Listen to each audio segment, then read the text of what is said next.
You know that we live in a world where we are judged before we even get a chance to open our mouth. We are judged based on our skin.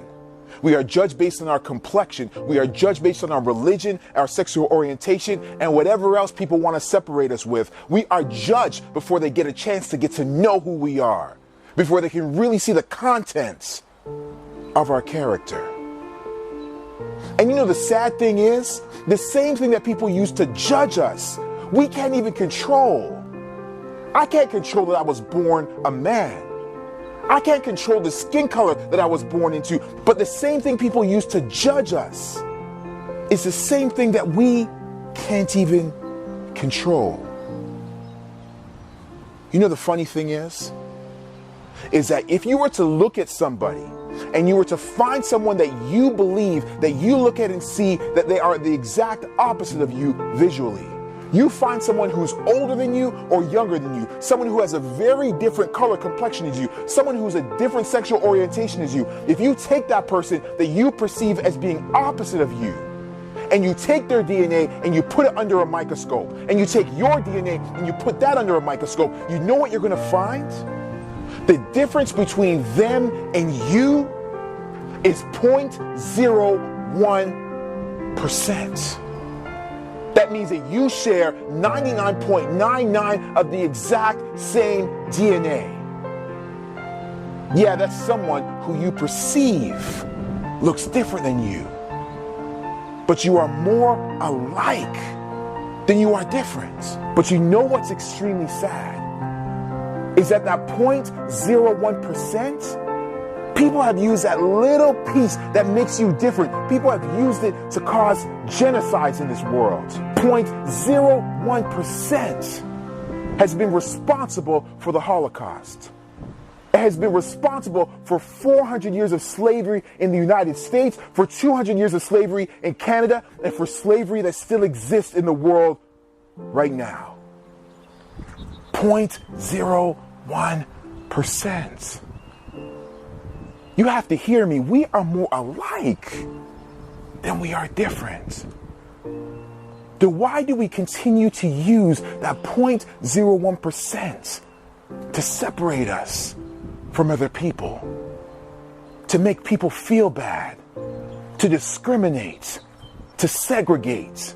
Why do we as a human race feel that we are better than somebody else based on 0.01%? See, I gotta tell you, for you students, I expect better from you. Sometimes the people who have come before us have not set a good example, but we have the opportunity right now to start treating everybody as equal as they should be. To treat people the exact same way that you would want to be treated.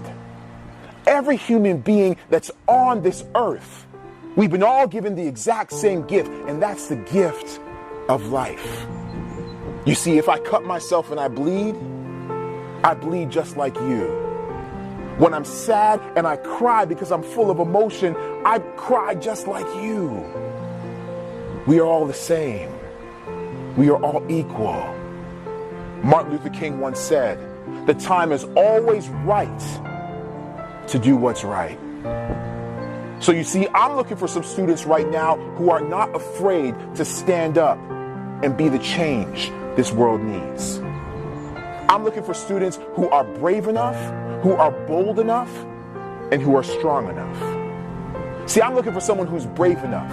When you are around your dinner table and sometimes we hear a family member saying things that they really shouldn't be saying about another race or another religion or about another group of people, I'm looking for someone who can stand up and say, "With all due respect, Dad," or "With all due respect, Grandpa," or "With all due respect, Uncle, we don't talk like that about people anymore."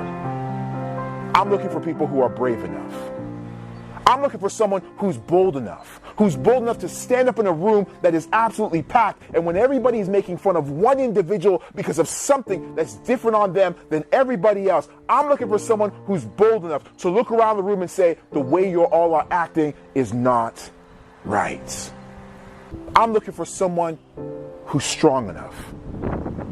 Someone who's strong enough to stand up and be the voice for the voiceless. Someone who's willing to be there and to stand for those who are tired of being picked on. They are tired of trying to fit in, but nobody else wants to be their friend. Who's tired of the circumstances that are going on in this world. I'm looking for somebody who is willing to be brave enough, who's willing to be bold enough, who's willing to be strong enough. The time is always right to do what's right. So no matter how different you may look from somebody else, let's come together and be the change that this world needs to see right now.